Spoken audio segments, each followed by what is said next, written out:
누가복음에는 비유가 많이 등장합니다.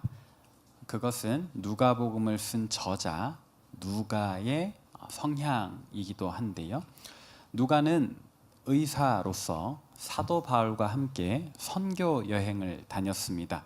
당시에도 굉장히 인텔리한 사람이었고 그는 글 쓰는데 꽤나 좋은 재주를 가지고 있었습니다.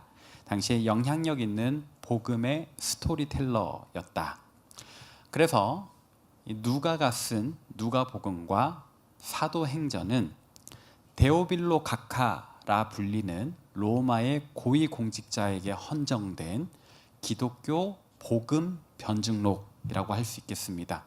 예수에 관해서 우리 기독교에 관해서 우리는 이런 사람들입니다. 크리스찬에 관해서 로마의 고위공직자들에게 잘 알려주는 책입니다. 그래서 이 누가복음에 등장하는 비유들은 이 복음을 알기 쉽게 설명하기 위한 좋은 방편이었다 하겠습니다. 특별히 이 누가복음 안에 기도에 관해서 알려주는 비유가 총 3가지 있습니다. 첫 번째 누가복음 11장에 나오는 밤중에 찾아온 친구 비유입니다.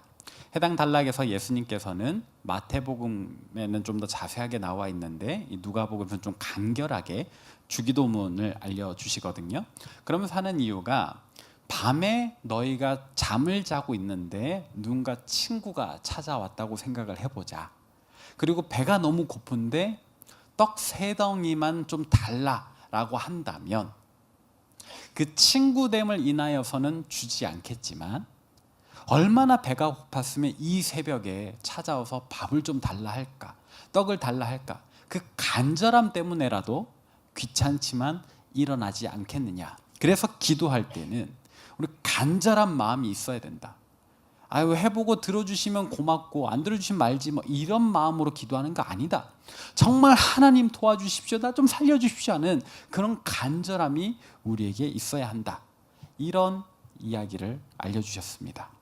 기도에 관해 누가복음에 등장하는 2번째 비유는 불의한 재판장 비유입니다.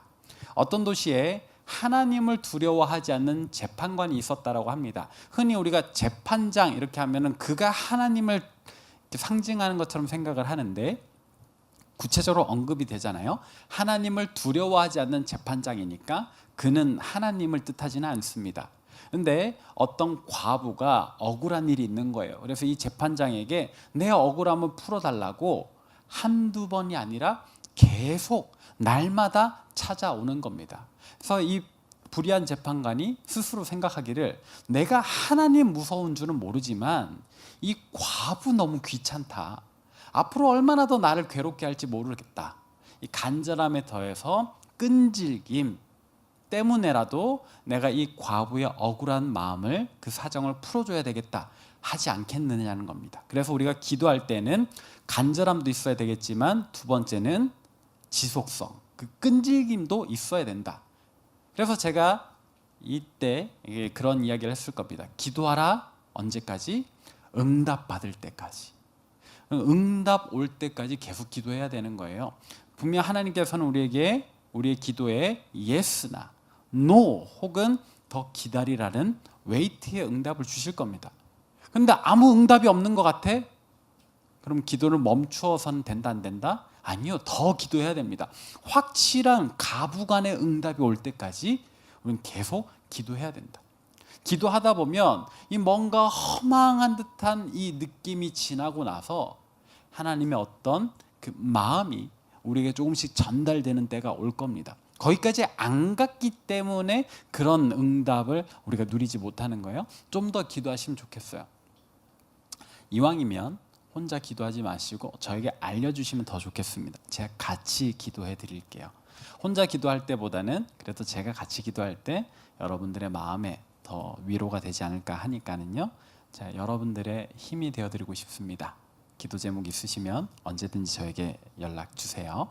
그래서 포기하지 말고 끝까지 기도하자. 이게 누가복음에 등장하는 기도의 2번째 비유 의미입니다. 3번째 누가복음에 등장하는 기도 비유는 바로 오늘 본문 누가복음 18장 9절에서 14절의 이야기인데요. 오늘 본문을 통해서 예수님께서는 우리가 어떻게 기도하기를 명하실까? 우리는 어떤 마음과 태도, 자세로 하나님께 기도해야 될까? 우리가 배우기를 소망합니다. 그래서 오늘 본문의 내용, 상황은 이렇습니다. 이건 역시 비유니까 실제 일어난 일은 아닙니다. 우리가 그걸 전제로 하고 읽어야 되는데, 어느 날 바리새인과 세리가 기도하러 성전에 함께 올라갔다라고 상상해 보는 겁니다. 기도하러 성전에 올라갔다. 이 상승의 이미지가 있어요. 이거는 두 가지 측면에서 맞는 표현인데, 첫 번째, 예루살렘 성전은 산 위에 있습니다. 사람들의 주거지는 언덕 아래에 있습니다. 그래서 물리적으로 기도하고자 하는 사람은 산을 올라갑니다. 그래서 성전에 올라갔다라는 표현, 첫 번째 측면, 물리적인 이동이 있습니다. 두 번째 측면은 뭘까요? 우리가 하나님 앞에 기도한다 할 때 기본적으로 하나님은 하늘에 계신다라고 생각을 하잖아요. 우린 땅에 있고, 하늘에 계신 하나님과 땅에 있는 우리 사이에 이 간극이 너무 큰데 우리의 기도가 어떻게 하나님께 전달될 수 있을까? 우리의 기도가 우리의 입술을 떠나 우리의 마음을 떠날 때에 올라가는 겁니다. 요한계시록의 표현을 보면은 이렇게 그 연기처럼 하나님 앞에 올라간다라고 되어 있고, 저는 조금 더 직접적으로 우리의 육체는 여기 있지만 우리의 실존, 우리의 존재 자체는 하늘로 올라가 하나님 앞에 서게 된다라고 설명하고 싶습니다. 우리의 기도 순간에 우리는 하나님과 멀리 떨어져 있는 게 아니고 하나님 시선이 우리를 향해 있고, 우리의 실존은, 우리의 존재는 하나님 앞에 서게 된다. 그래서 우린 진짜로 올라가는 이 상승의 이미지를 경험하게 되는 거죠. 그런 시적인 표현이다라고 보셔도 좋겠습니다. 어쨌든 올라간다. 우리는 하나님 앞에 서게 되는 겁니다. 이 비유에 등장하는 두 인물, 바리새인과 세리의 관계에 대해서 우리가 한번 생각해 보면 좋겠는데요. 바리새인은 어떤 사람들이라고 했죠? 우리가 보통 부정적인 이미지로 보지만 사실 바리새인들은 엄격한 하나님 나라 주의자들입니다. 하나님 나라를 꿈꾸는 사람들이에요. 우리가 로마의 지배를 받는 이 패배의 순간, 이 패배의 어떤 그 피지배자로서의 나라가 아니라 과거의 다윗 시대, 솔로몬 시대 그 찬란했던 하나님 나라의 영광을 꿈꾸는 사람들인 겁니다. 현실에 굴하지 않고 곧 하나님 우리에게 그때와 같은 영광을 재현해 주실 거다. 그날을 위해 오늘날 우리 거룩하게 살자. 하나님 말씀대로 살자. 이게 바리새인들의 원래 정체성입니다. 근데 이게 너무 세다 보니까 그렇게 살지 못하는 사람들에 대해서 어떤 태도를 가진다? 공격하는 거예요. 정죄하는 거예요. 너 같은 것들 때문에 우리가 아직 하나님 나라를 회복하지 못한다 라면서까지 말입니다. 그리고 그 비난의 화살을 가하다가 누구에게까지? 하나님의 아들이신 예수님에게까지. 어떻게 안식일을 범해? 네가 정말 하나님의 아들이라면서 어떻게 주일날 사람을 고쳐? 뭐 이런 얘기를 하는 겁니다. 반대로 세리는요, 로마 제국의 앞제비들이었습니다. 원래는 세금을 걷는 공무원이지만 오늘날처럼 전산으로 고지서가 나가는 게 아니기 때문에 세리들에게는 공문으로 무언가 이제 각 가정마다 부과되는 세금의 금액이 정해져 있겠지만 결국 각 가정에는 세리가 가서 얼마 내십시오 해야 되는 겁니다. 만약 이번 달에 세금으로 내야 되는 금액이 30만 원인데 세리가 와서 100만 원입니다 하면 각 가정의 사람들은 그냥 100만 원인 줄 알고 내야 되는 겁니다. 그래서 세리들은 부정직한 방법으로 부당한 사욕을 채웠던 사람들. 근데 이걸 다 알아요. 공공연히 알아요. 그런데 어떻게 항거할 방법이 없으니까. 그래서 바리새인들 보기에 세리는 나라 팔아먹는 놈들이고 동족의 고혈을 빨아먹는 놈들이고 하나님 나라에 제일 걸림이 되는 놈들입니다. 그런데 지금 바리새인과 세리가 같이 성전에 기도하러 갔다? 이 상황이 어떻게 이해될 수 있을까? 비유니까 그런데 그냥 비유로 치부하기에는 실제로 이런 일이 일어날 수 있었어요. 왜? 당시 성전은 너무 많은 사람들이 모이다 보니까 기도하고자 하는 사람들을 위한 시간을 따로 정해줍니다. 오전 9시, 낮 12시, 오후 3시에 기도하고 싶은 사람들 통곡의 벽으로 모이십시오. 거기서 같이 기도합시다. 그리고 이 기도 시간이 끝나면 또 다른 사람들 위해서 공간을 내줍시다. 이렇게 정하는 거예요. 그러니까 이 기도 시간, 언젠지 모르겠지만 그 기도 시간에 우연히 바리새인과 이 세리가 같이 기도하러 간 겁니다. 둘이 원래 친분이 있었다, 그런 상정은 아니에요. 우연히 바리새인과 세리가 함께 기도하게 되었다. 그럼 이 두 사람은 어떤 기도를 했을까? 먼저는 바리새인의 기도를 한번 살펴보면 좋겠습니다. 오늘 본문이 누가복음 18장 11절 같이요. 시작.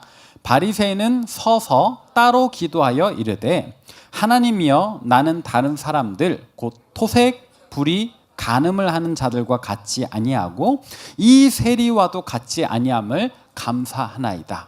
아멘. 바리새인의 기도 내용, 먼저는 감사로 시작합니다. 이건 좋은 태도입니다. 하나님 감사합니다. 우리가 그렇게 포문을 여는 겁니다. 그냥 처음부터 대뜸 하나님 막 나 살려주세요 이럴 수도 있겠지만, 일상시 평상시에는 그런 위협이 없는데 뭘 그렇게 간절하게 할 거예요. 일단은 조용히 내 지난 일주일을 돌아보며 하나님 내게 베푸신 좋은 일들, 은혜로운 일들 없었나, 감사한 일들 없었나 돌아보고 거기에 대한 감사 먼저 하는 겁니다. 그게 사실은 우리의 평상시 기도에 더 어울리는 겁니다. 근데 하나님께서 베푸신 은혜가 있는데 감사하지 않고 그냥 달라만 한다? 좀 괘씸해 보이죠. 감사로 기도의 문을 여는 것은 참 좋은 일입니다. 그러나 그의 감사 좀 이상하지 않습니까? 일단은 따로 서서라는 표현이 이상합니다. 누구와 따로 섰을까요? 기도하러 와서 보니까 옆에 세리가 있는 거예요. 이 자식이 이 부정한 놈이랑 같은 라인에 설 수 없는 겁니다. 같이 있고 싶지 않은 겁니다. 숨소리도 듣기 싫은 겁니다. 그래서 한 발자국 옆으로 떨어지는 겁니다. 따로 서서 벌써부터 이렇게 선을 짓는 거죠. 이 사람과는 나는 같이 할 수 없다. 그런 의미도 되겠고, 또 한편으로는 그 가운데서도 사람들의 이목을 끄는 잘 보이는 자리가 있을 겁니다. 어쩌면 바리새인은 거기로 가서 섰는지도 모르겠습니다. 그리고 유대인들의 기도 자세는 오늘날 우리가 취하는 기도 자세와는 좀 다릅니다. 우리는 무릎 꿇고 눈 감고 손 모으고 이걸 예쁜 정석적인 기도 자세를 하지만 유대인들은 그러지 않아요. 하나님께서 하늘에 계신다라고 생각하고 이 하나님을 향해서 기도해야 되기 때문에 서서 어떻게든 하나님과 가까이, 그리고 두 팔을 벌려 저 여기 있어요 라고 신호하듯, 그리고 눈을 크게 뜨고 언제 하나님의 군대가 보일지 몰라, 언제 하나님의 영광이 보일지 몰라, 그리고 하늘 향해 큰 소리로 하나님 들리시도록 그렇게 기도를 하는 겁니다. 우리와는 좀 정반대죠. 서서 두 팔 벌려 눈 크게 뜨고 큰 소리로 기도를 하는 겁니다. 그런데 이 바리새인의 감사, 아까 감사가 있다고 했는데 그 감사의 내용이 뭐가 이상하다는 거죠? 세리와 자신을 자꾸 대조하는 겁니다. 먼저는 불특정 다수라고 하는 것 같아요. 나는 다른 사람들, 곧 토색, 불의, 간음하는 자들과 같지 않다. 토색이란 말이 뭔지 아세요? 한자어로 때릴 토자입니다. 저는 사실 이런 글자 있는지 몰랐는데 찾아보니까 그래요. 때릴 토자의 색은 찾을 색입니다. 수색하다, 탐색하다. 그래서 때리고 뭔가를 찾아내는 사람들, 강도를 의미합니다. 길 가는 사람을 때린 다음에 야, 주머니 있는 거 다 꺼내, 나오면 10원당 한 대다. 지금 이런 상황인 겁니다. 토색하는 자, 강도를 의미합니다. 그리고 불의한 자는 의롭지 못한 자인데 여기 맥락상으로는 거짓말하는 자겠습니다. 다른 사람들에게 진실이 아닌 거짓을 이야기하고 자기 사욕을 채우는 사람들, 사기꾼들입니다. 그리고 세 번째, 간음하는 자. 이건 쉽죠. 내 배우자가 아닌 다른 이성과 부도덕한 성관계를 맺는 사람들. 근데 이 바리새인이 굳이 토색과 불의와 간음을 이야기하는 이유가 무엇일까? 아마도 이 세 가지가 지금 옆에 있는 이 사람의 직업, 세리들이 보편적으로 행했던 악행이지 않을까 생각해 봅니다. 강도짓과 사기와 간음이요. 그래서 이 바리새인의 기도는 사실 이 세리를 저격하는 기도입니다. 이 세리 들으라고 하는 이야기예요. 그의 눈은 하늘을 바라보고 있지만 그의 신경은 온통 이 세리를 향해 있습니다. 그러면서 하나님, 저는 강도질하지 않습니다. 하나님, 저는 사기치지 않습니다. 하나님, 저는 간음하지 않습니다. 이 얘기가 들릴 때 이 세리의 마음이 얼마나 불편했을까. 만약에 여기에서 이런 상상을 해보는 겁니다. 세리가 여보시오, 지금 뭐 하는 거요? 나 들으라고 하는 소리요? 한다면 어떤 일이 일어날까? 아마도 이 바리새인은요 이렇게 반응했을 겁니다. 난 당신 들으라고 한 소리가 아닌데, 하나님께 기도한 건데 왜 찔려? 극 이렇게 했을 겁니다. 사실 이 바리새인은 굉장히 치사한 사람인 겁니다. 그렇게 그의 첫 번째 기도, 사실 하나님 들으시기에 불편한 기도입니다. 사실은 기도라고 할 수도 없다. 두 번째 내용은 더 이상합니다. 오늘 본문 누가복음 18장 12절 함께 읽어봅시다. 시작. 나는 일해에 2번씩 금식하고 또 소득의 11조를 드리나이다 하고, 끝입니다. 나는 일해에 2번 금식합니다. 소득의 11조를 드립니다. 끝이에요. 어쩌라고. 듣는 입장에선 도대체 이 말이 무슨 뜻인가, 하나님 입장에서도 그래서 뭔데 하실 이야기입니다. 정확히 말하면 이 바리새인은 자기의 경건 생활을 드러내는 겁니다. 자랑을 하는 겁니다. 하나님, 제가 일주일에 2번 금식하거든요. 2끼라고 생각하지 마세요. 이틀입니다. 일주일 7일 중에 이틀을 금식을 하는 겁니다. 이건 간헐적 단식의 범위를 넘어선 거죠. 여러분들 중에 누가 일주일에 이틀을 금식하며 지내십니까? 사실 한 끼 금식도 힘든데, 저는 원래 아침을 잘 안 먹는 사람이거든요. 근데 괜히 아침 금식한다 그러면 아침에 그렇게 배가 고파요? 안 해봐서 공감을 못하지. 한번 해보세요. 진짜로 금식한다 생각하면 괜히 배가 더 고파. 근데 이 바리새인은 일주일에 이틀씩 금식한답니다. 근데 그게 누가 시켜서가 아니라 자기 스스로. 한 주 하고 자랑하는 거 아니에요. 이 사람은 평소 루틴일 겁니다. 매주 월화수목금 그리고 토주 이렇게 금식을 하든지 이러고 있을 겁니다. 그러니까 자랑할 만한 거죠. 또 소득의 11조를 드린다. 그의 재산이 어느 정도인지 모르겠어요. 그가 매달 얼마를 버는지 모르겠지만 하나님 앞에 11조를 드린답니다. 사실 이런 경건은 우리가 좀 배울 만한 것 같기도 합니다. 진짜로 금식한다라는 것은 식사 시간을 줄이고 밥을 안 먹고 그 시간에 기도하는 거거든요. 그냥 밥을 안 먹는 건 단식이지. 성경이 말하는 금식은 그 시간에 기도한다라는 겁니다. 그래서 금식 기도라는 말이거든요. 이 사람은 그렇게 하나님 앞에 기도를 한다라는 거예요. 그리고 얼마가 됐든 간에 내 소득의 11조를 꼬박꼬박 내니까 한 번 낸 걸로 자랑하는 거 아니에요.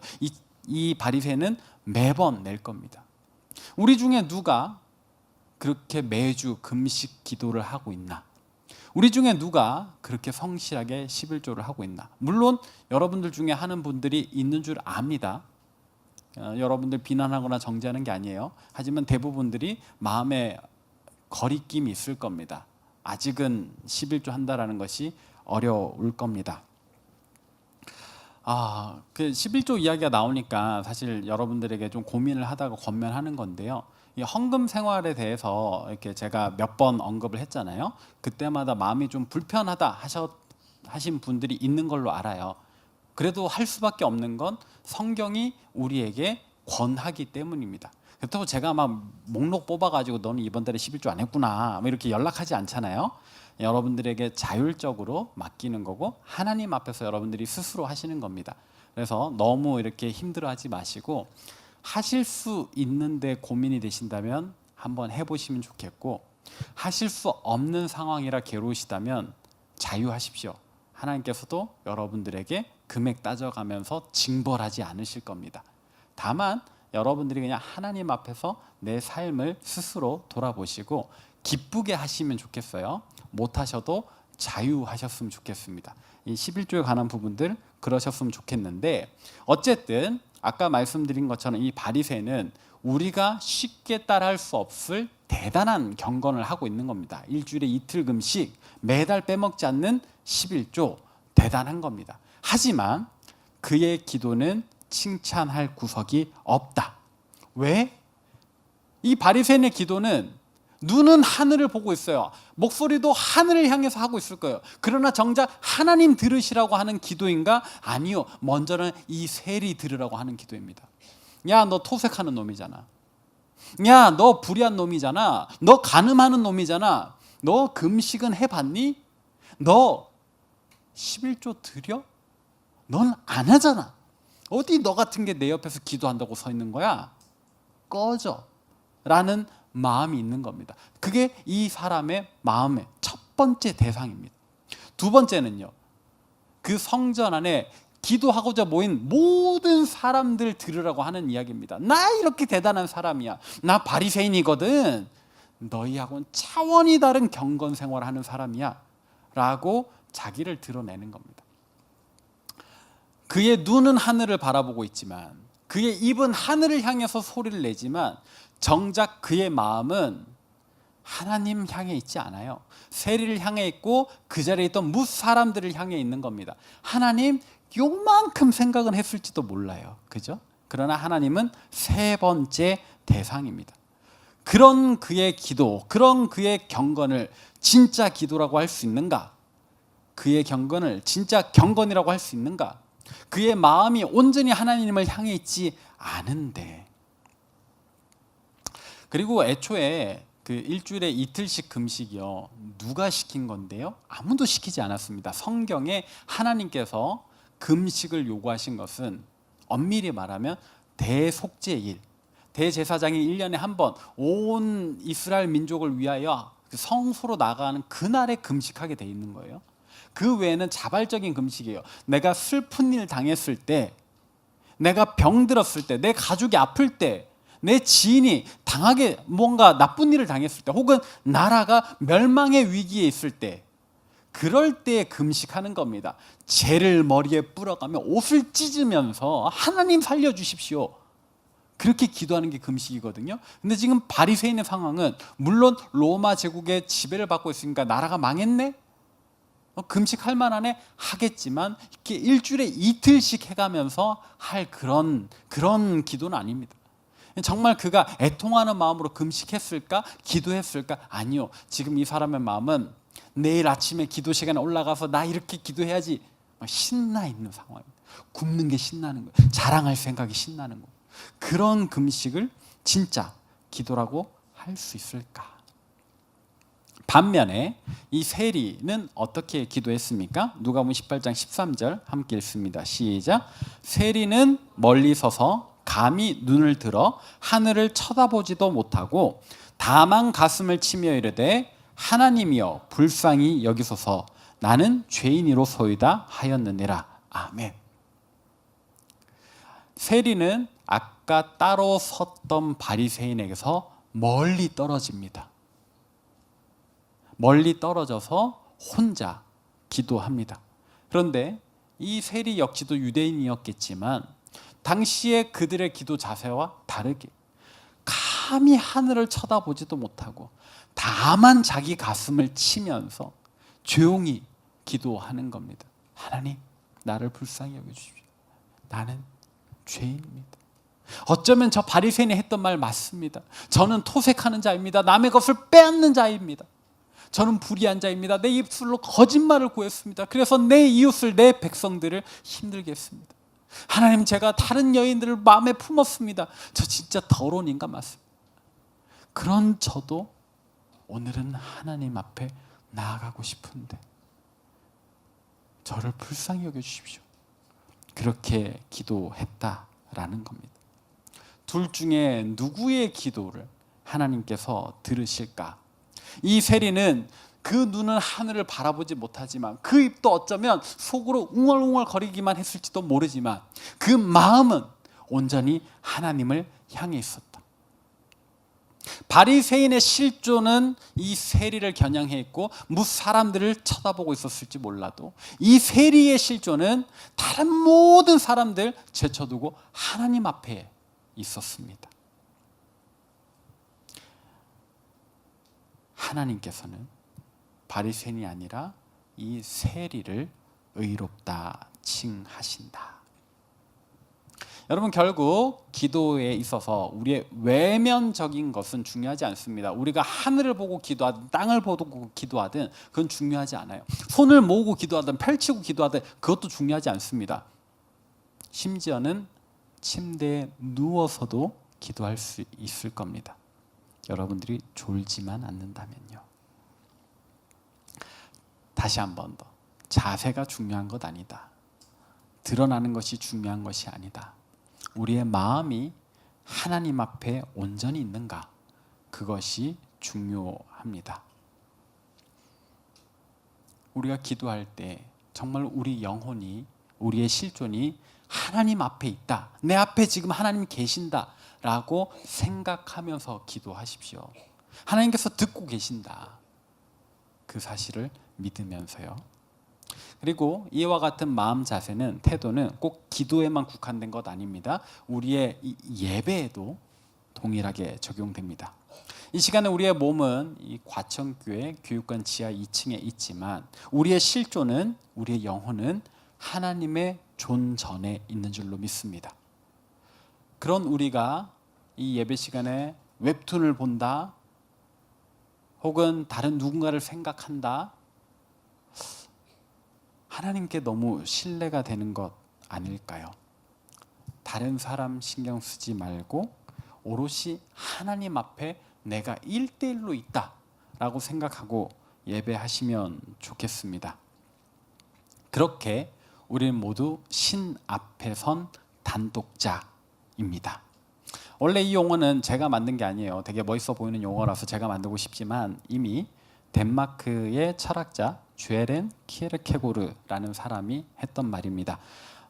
그의 말을 좀 더 설명을 하자면, 우리가 공동체로 모여 있잖아요. 우리 과천교회 청년교구로 지금 이곳에 또 한 130명이 모여 있는데, 우리가 함께 예배드리지만 하나님께서는 우리를 덩어리로 보지 않으신다는 겁니다.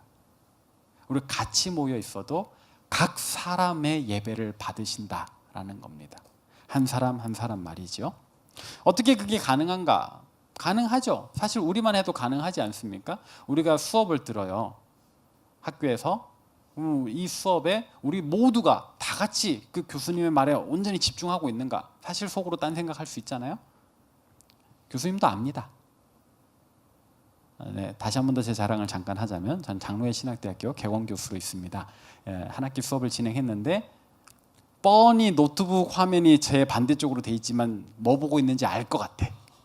네, 이제 100% 내가 준 자료를 보고 있는 게 아니야. 왜? 전혀 웃기지 않는데 걔는 웃고 있거든. 네, 눈이 바빠요. 제가 아무 말 하지 않는데 뭘 열심히 치고 있어요. 걔는 뭐 하고 있다? 카톡하고 있다. 교수님은 다 알고 있습니다.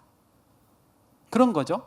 여러분들이 회사에서 이렇게 같은 부서의 모든 직원하고 친합니까? 우리는 한 덩어리니까, 한 부서니까? 아니죠. 몇몇하고만 친하잖아요. 이미 우리도 전체 안에 부분으로 관계하고 지내고 있는 겁니다.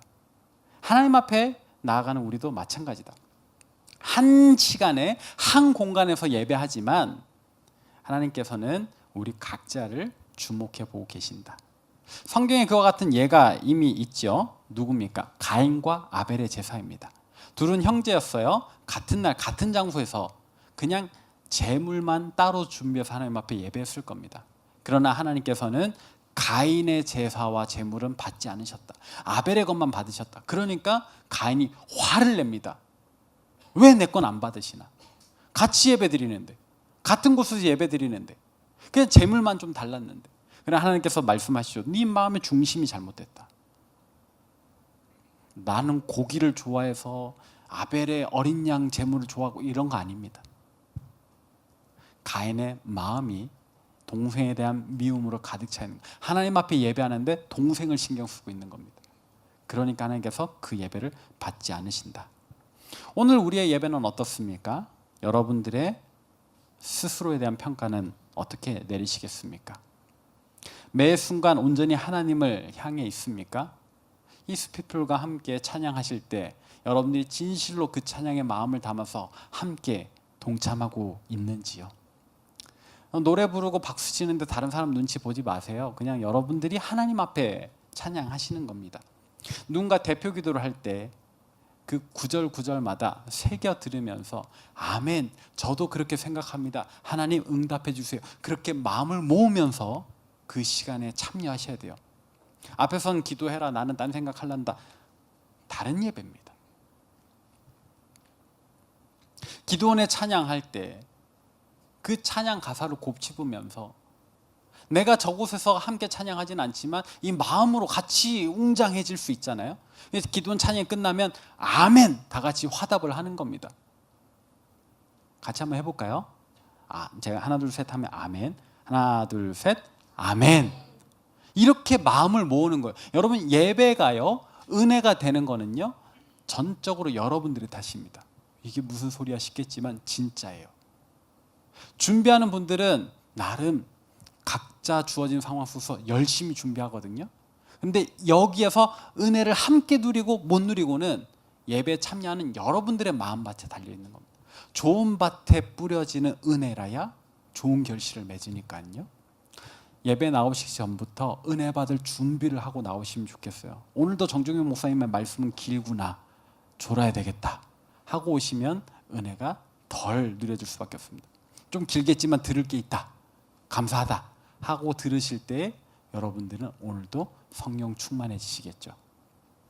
저희 아내한테 혼 많이 났어요. 이번 수련회 때도 설교 길게 했냐 그래서 길게 했다 그랬더니 좀 콤팩트 할 줄 모르냐 이렇게 공격을 받았지만 그냥 넘어가겠습니다.